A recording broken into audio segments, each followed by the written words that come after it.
സ്വാഗതം ശർമാജി. സ്വാഗതം. നമുക്കിന്ന് കത്ത് വന്നിരിക്കുന്ന കൊച്ചിയിൽ നിന്നാണ്. സുജാതയാണ് കത്ത് അയച്ചിരിക്കുന്നത്. എന്താണ് സുജാത? മകൾക്ക് വേണ്ടിയിട്ടാണ് കത്ത് അയച്ചിരിക്കുന്നത്. മകൾ വിദേശത്തായിരുന്നു. അവിടെ വെച്ച് കൂടെ വർക്ക് ചെയ്തിരുന്ന ആളിനെ സ്നേഹിച്ച് വിവാഹം കഴിച്ചു. ആ പയ്യൻ 4 മാസമായപ്പോൾ ഒരു ആക്സിഡൻറ്റിൽ മരിച്ചു. മകൾ കുറച്ച് നാൾ വല്ലാത്ത ഷോക്കിലായിരുന്നു. ഇപ്പോൾ എല്ലാം മാറി വരുന്നു. ഞങ്ങൾക്കൊരു മകളേ ഉള്ളൂ. ഇനി മകൾക്ക് മറ്റൊരു വിവാഹം ഉണ്ടാകുമോ? മകൾക്ക് എന്തെങ്കിലും ദോഷങ്ങളുണ്ടോ എന്നാണ് അമ്മ ചോദിച്ചിരിക്കുന്നത്.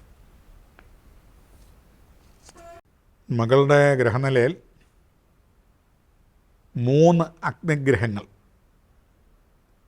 എന്തൊക്കെയാണ്? സൂര്യൻ ഒരു അഗ്നിഗ്രഹമാണ്. തിളച്ചു മറിഞ്ഞു കിടക്കുന്ന അത്യുഷ്ണമായിട്ട് നിൽക്കുന്ന ഒരു ഗ്രഹമാണല്ലോ. അതിൻ്റെ ഊഷ്മാവ്, അതിൻ്റെ ചൂടിനെപ്പറ്റി നമുക്ക് വ്യാഖ്യാനിക്കാൻ പോലും വരാം. അത്രയ്ക്ക് ചൂടാണ്. അത് ഇണയുടെ സ്ഥാനത്ത് നിൽക്കുന്നു. 2 ക്രൂര ഗ്രഹമായ ചൊവ്വാഗ്രഹം, അതും അഗ്നിഗ്രഹമാണ്. ചൂടും കാന്തിക വലയവും ഇലക്ട്രോണിക്കും എല്ലാം ചേരുന്ന ഒരു ഗ്രഹമാണ് ചൊവ്വാഗ്രഹം. അല്പം രൗദ്രവുമാണ്. യുദ്ധകാരകനാണ്, സേനാപതിയാണ്, സാഹസികനാണ്. കൂടെ ഖേതു എന്ന് പറയുന്ന ശിരസറ്റ സാങ്കല്പിക അഗ്നിഗ്രഹം. രാഹു ഖേതു, ഈ 2 ഗ്രഹങ്ങൾ ജ്യോതിശാസ്ത്രത്തിലൊക്കെ രാഹുകാലമൊക്കെ എഴുതിയിട്ടുണ്ടെങ്കിലും ഈ 2 ഗ്രഹങ്ങളെ കണ്ണുകൊണ്ട് കാണാൻ പറ്റാത്തതാണ്. അതൊക്കെ ഒരു വിശ്വാസവും സാങ്കല്പികവും ഒരു ശക്തിയുമാണ്. കറണ്ട് എന്ന് പറയുന്നത് കാറ്റ്, രണ്ടും കാണുന്നില്ല. പക്ഷേ കാറ്റ് നമ്മളെ അനുഭവത്തിലുണ്ട്. കറണ്ടും അതിൻ്റെ ശക്തി അനുഭവത്തിലുണ്ട്. എല്ലാ ഗ്രഹങ്ങളുടെയും സഞ്ചാരപഥത്തിൽ വരുന്ന ഖണ്ഡിതമായ ഒരു സമയബിന്ദുവായിട്ടും പുരോഗമന ജ്യോതിഷികൾ പറയുന്നു. ഏതായിരുന്നാലും രാഹുവും ഖേതുവും ചൊവ്വയും സൂര്യനും ഇങ്ങനെ 3 എണ്ണം, അതിൻ്റെ കൂടെ സർവേശ്വരകാരകനായ ശുഭസ്ഥാനത്ത് വ്യാഴഗ്രഹവും നിൽപ്പുണ്ട്. എല്ലാ ദോഷങ്ങളെയും ഹനിക്കാൻ ത്രാണിയുണ്ട് എങ്കിലും ഈ 3 ഗ്രഹങ്ങൾ നിൽക്കുകയാണ്. നമുക്ക് അറിയാം, ഒരു സിംഹക്കുഞ്ഞ് ഇന്ന് പ്രസവിച്ചു വന്നാൽ ഒരു കൊമ്പനാനയെ തല്ലി വീഴ്ത്തുമോ? അതിന് പക്വത വരണ്ടേ? അല്ലെങ്കിൽ ഒരു പൂച്ച പ്രസവിച്ചാൽ അന്ന് തന്നെ ആ പൂച്ചക്കുഞ്ഞൊരു പന്നിയിലെ പിടിക്കാൻ പറ്റുമോ? ഇല്ല. ഒന്ന് കരയും, കുറച്ച് കഴിഞ്ഞ് കഴിഞ്ഞാൽ പിടിക്കും. പക്ഷേ ആ ബാല്യമായിരിക്കുന്ന ആ സമയം ബാക്കിയുള്ള ഗ്രഹങ്ങൾക്ക് അതിൻ്റെ ശക്തി കൊടുത്തു. ഒന്ന് കല്യാണം കഴിച്ചു, അങ്ങനെ ആക്സിഡൻറ്റിൽ മരിച്ചു. അത് ചൊവ്വാഗ്രഹമാണ്. ചൊവ്വാദോഷം ഉണ്ടെങ്കിൽ ആക്സിഡൻറ്റ്, രോഗങ്ങൾ, കത്തിക്കുത്ത്, ആക്രമണം, അതുപോലെ തന്നെ ബലാത്സംഗം പോലെയുള്ളതിനകത്തൊക്കെ പെട്ട് കഴിയുമ്പം ആക്രമിക്കുമല്ലോ. ഒരു ഭാര്യ ആക്രമിക്കുമ്പം ഭർത്താവ് നോക്കിയിരിക്കുകയല്ലോ. ഉടനെ പുറകിൽ നിന്ന് കുത്തി, അല്ലെ മറ്റേതെങ്കിലും തരത്തിൽ ആക്രമിച്ചു, ചത്തു. അങ്ങനെയൊക്കെ അപൂർവമായിട്ടും അല്ലാതെയും, അല്ലെങ്കിൽ സംഘടന വേളകൾ, അതുമല്ലെങ്കിൽ ഏതെങ്കിലും ജനസമുദ്രത്തിൽ ശ്വാസം മുട്ടി മരിക്കുക, പെട്ടെന്ന് എന്തെങ്കിലുമൊക്കെ. ഇപ്പം തമിഴ്നാട്ടിലൊക്കെ കണ്ടില്ലേ, ഒരു നേതാവിനെ കാണാനായിട്ട് വിശ്വാസികൾ ഓടിക്കൂടി, ഒത്തിരി പേര് മരിച്ചുപോയി. അത് ഈ മരിച്ചവരുടെയൊക്കെ ഭാര്യയുടെ ജാതകത്തിൽ നോക്കുകയാണെങ്കിൽ കേതുവോ ചൊവ്വയോ സൂര്യനോ ഒക്കെ കാണും. ഇങ്ങനെയൊരു സംഭവങ്ങൾ ഉണ്ടാവണ്ടേ? ഈ ഗ്രഹങ്ങൾ അങ്ങനെ നിൽക്കുന്ന സമയത്താണ് ഈ കുഞ്ഞിൻ്റെ ജന്മം. രണ്ടാമതും അപ്പം 3 ഗ്രഹങ്ങളിൽ നിന്നാൽ 3 കല്യാണവും ഫെയിലാവുമെന്നാണ്.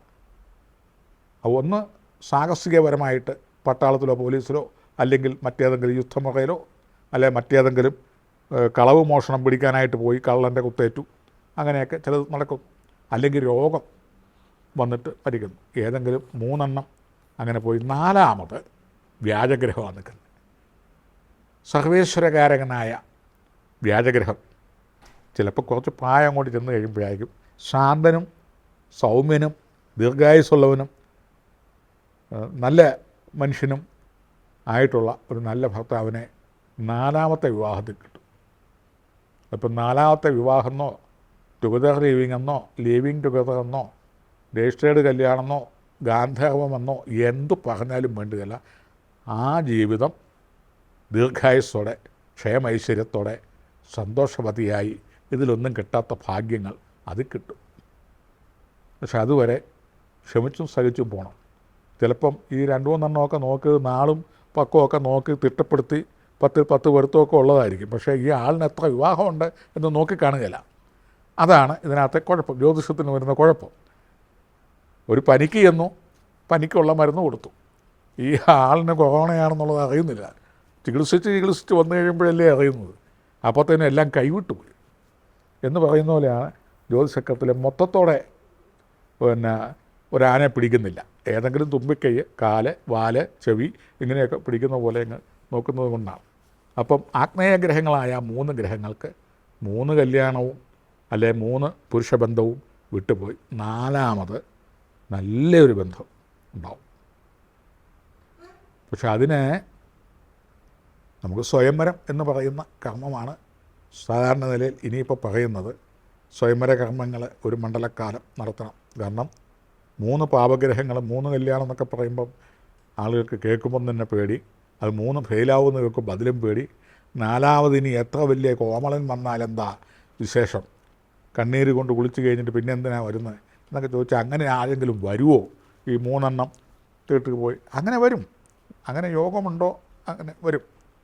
അപ്പോൾ കുറച്ച് പ്രായമൊക്കെ കഴിഞ്ഞതിന് ശേഷം അതിനൊക്കെ വലിയ വലിയ കാരണങ്ങൾ കാണുമായിരിക്കും. തലമുറകൾ ചെയ്ത പ്രയാസങ്ങൾ, മാതാപിതാക്കളുടെ മധ്യമരജു, വേദദോഷാദികൾ, കാളസർപ്പദോഷാദികൾ, ഇങ്ങനെയുള്ള ഒട്ടനവധി കാര്യങ്ങൾ ഒരാധാരം രജിസ്റ്റർ ചെയ്യുമ്പോൾ അതിൻ്റെ മുന്നാധാരം, അതിൻ്റെ സൈറ്റ് പ്ലാൻ, കരം കെട്ടിയ രസീത്, എൻകംഫറൻസ് എന്നൊക്കെ പറഞ്ഞ് ഒരു 5-10 കൂട്ടം പേപ്പർ അതിൻ്റെ കൂടെ വേണം. അതിൻ്റെ കൃത്യത, സ്പഷ്ടത, ക്ലാരിഫിക്കേഷൻ, കൃത്യമാണ് ബാധ്യതകളൊക്കെ ഉണ്ടോ എന്ന് പറയുന്ന പോലെയാണ്. ഒരാളുടെ ജാതകം മാത്രം നോക്കി ഒരാളുടെ ഭാവി മുഴുവൻ തിട്ടപ്പെടുത്താൻ പറ്റില്ല. അതിന് മാതാപിതാക്കൾ, മറ്റുള്ള ഘടകങ്ങളൊക്കെ ഒത്തിരിയുണ്ട്.